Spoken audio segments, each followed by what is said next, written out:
Good evening, Kósmos Church. My name is Pastor Sinclair, and I will be your testing examiner for today.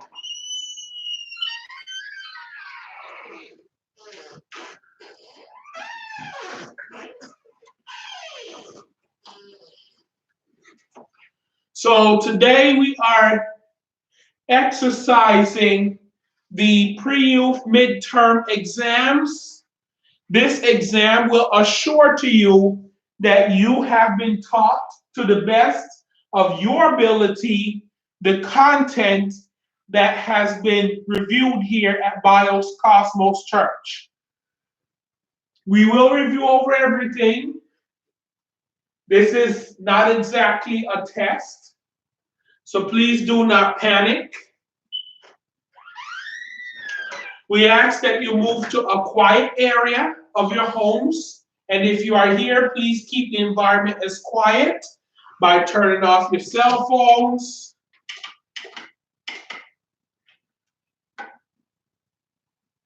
Okay?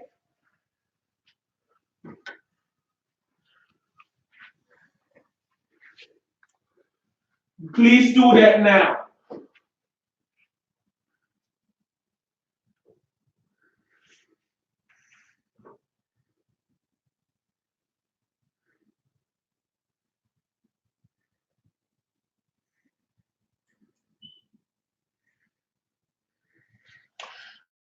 So let's begin.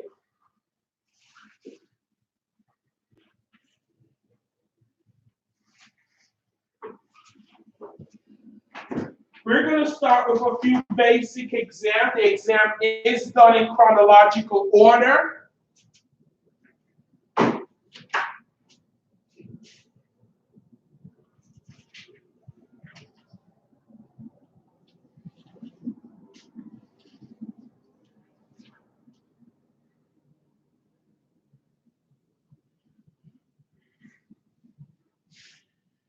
Okay, let us begin. Please, silence, please.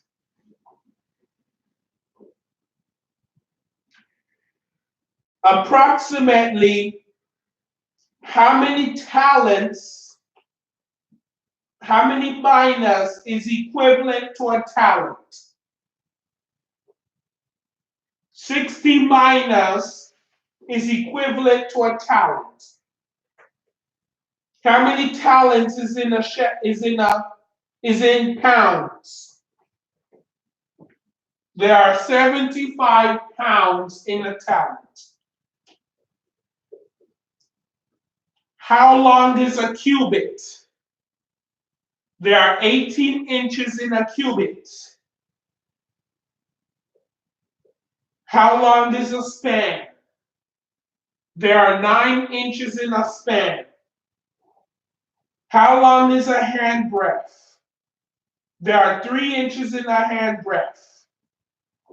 How long is a stadion? There are 600 feet in a stadion. How many stadions does it take to complete a mile?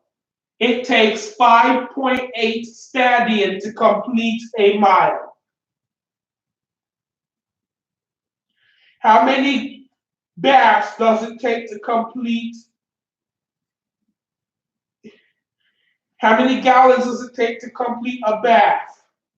6. A hin is what in modern measurements? 1 gallon.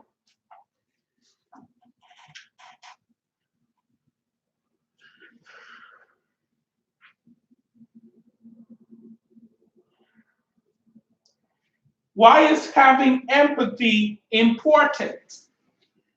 Why is having empathy important?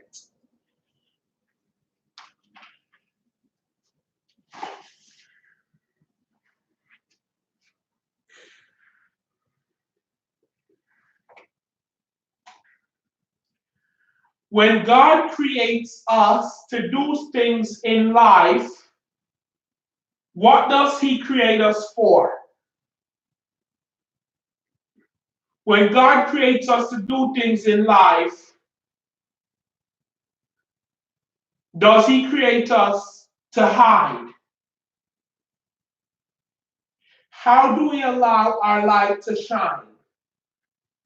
What is human suffering? What are the three ways that human suffering can be brought on? What are the three ways that we can learn from it? And what are the reasons why God left human suffering here in the first place?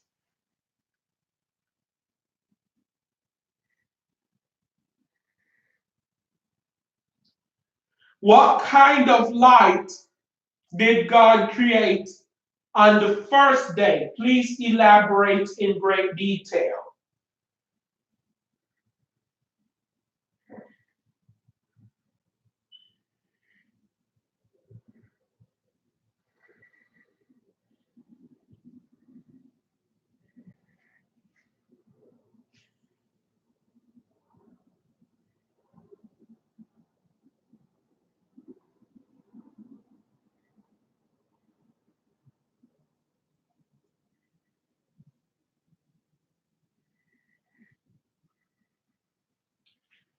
In the prodigal son, why did the father found it dig the undig why did the father run to his sons even though it was undignified?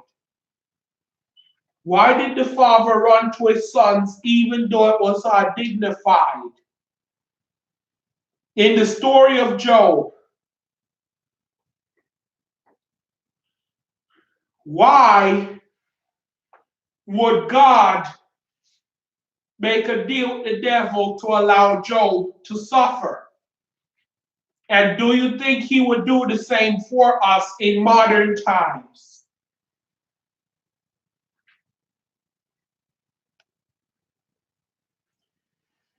In the life of Daniel, do you think that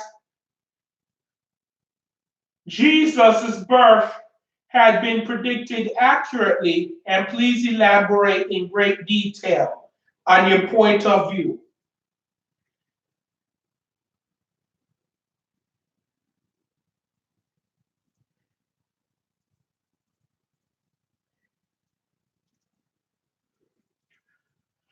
Okay, so this is the end of our academic questions. Like I said, this is basically your midterm exam. So this is basically to assess and to see easily, um, basically we just want to review. So the midterm exam, it's supposed to come out, I think, at the end of October. So this is your review for the midterms. Now you know what's on there. When the midterms come out in the OLC, I want you, because that was the midterm. You see, being a public church, different than private, because most churches are, I'm not going to get in that business chat. Most churches are told what to do by somebody else. This is essentially God. This is God's church through me. I can do whatever I'm told by God, not by another human being. So I can give you the answers to a test and then hope you remember them. That's exactly what I just did. I gave you all the answers on the test. They're all true. Yes, I taught you everything you need to know, and then gave you the answers to the test. So now when the test time comes, you have no reason to fail. It's called the no-fail system, because not only did I teach you well enough, I gave you all the answers that you need on the test. And then I'm going to teach you some more because midterms are at the end of this month. And it's the 17th now, so please do look for those midterms. And there are stuff that's going to be in this that were not in this review because the review only covers what you've been taught. So the midterms cover everything that you've been taught. Also, by the time the end of the month comes, we're going to obviously, because time moves, meaning content moves, we're obviously going to teach you more stuff. And with the advent of children's church, more class time, more stuff. So if you have any ideas of what we should do for midterms, like trivia, games, your children. So, having you sit down, take a test does not sound like the smartest idea. That sounds like the dumbest idea in the book. I doubt if we should even do it for the adults. So what should we do for your midterms? Once again, basically, God's church through me, we can do whatever we want. So what should we do for your midterms? Yes, it's God and me. It's a father-son relationship with Jesus the Father, me the child. So we could do whatever. It's time for the midterms. That's the curriculum. And that's how we want to reinforce it and make sure that you've learned it all. That's from the beginning of the year. It doesn't seem like much, but we really want to make sure that we have it reinforced those skills and that knowledge, because although it doesn't seem like much, it's only been, let's be honest, August, September, half of October, 2.5 months. So you're going to have the other 2.5 months. You're going to have the other half of October, November, December. So it's 5 months. So then you're going to repeat the process January, February. Then you're going to have half of March. The other half of March, April, May. And then you're going to have June. So then you're going to have 10, 11 months.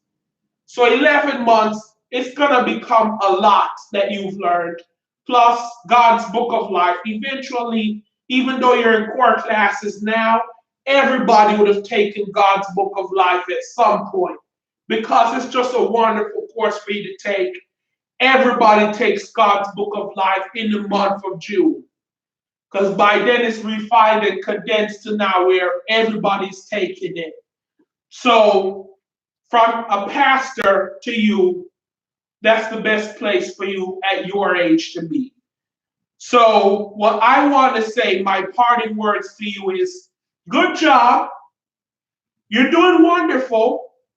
And I do say, we've learned a lot. We have.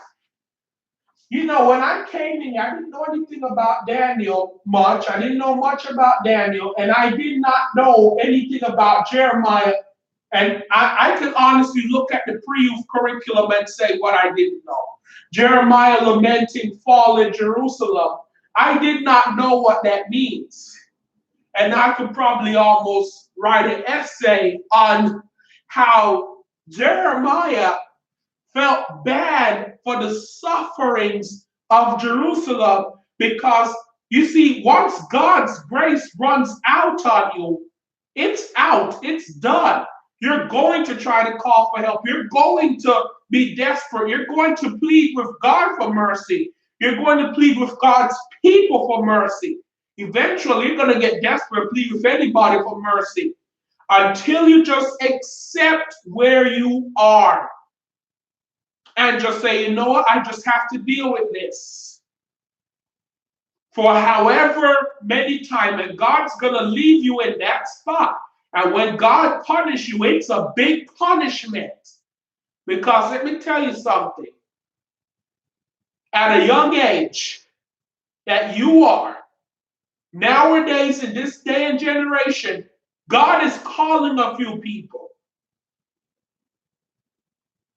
When God is ready for you, there is nothing you can do to stop him.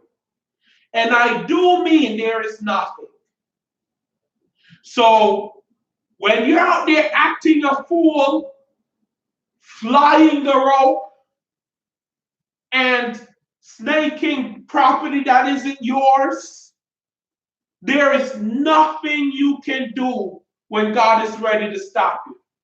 Because when His grace runs out, it just runs out.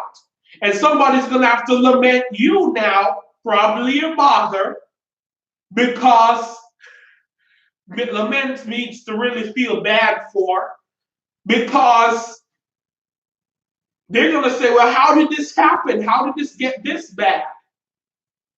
Simply because you wouldn't stop. And now when everything is over, you're going to have to suffer through trial and tribulation to get back to where you were, because guess what? The devil's used to having you, and now he doesn't. And now you're going to have to suffer just, it's called that tax, I always called it. That tax you're going to have to pay just for becoming a Christian, because the devil always has that exit tax for when you're leaving here. You see, God doesn't charge an exit tax. We think He does, but He doesn't. That tax that we're paying when we leave God is really the devil's entrance tax. And then that tax when we're paying when we're going to God is the devil's exit tax. You're too young to understand what I'm saying. I have the pre-youth class right now. But in all seriousness, ask your parents. What does it mean when the devil makes me suffer because I don't do what he says? What does it mean when the devil makes me suffer because I don't do what he wants me to do? Ask them. Now, with that being said, I'm proud of you. I do have to go now because I've been up here too long and I started preaching. But I do have to go. Have a good day and may God be with you.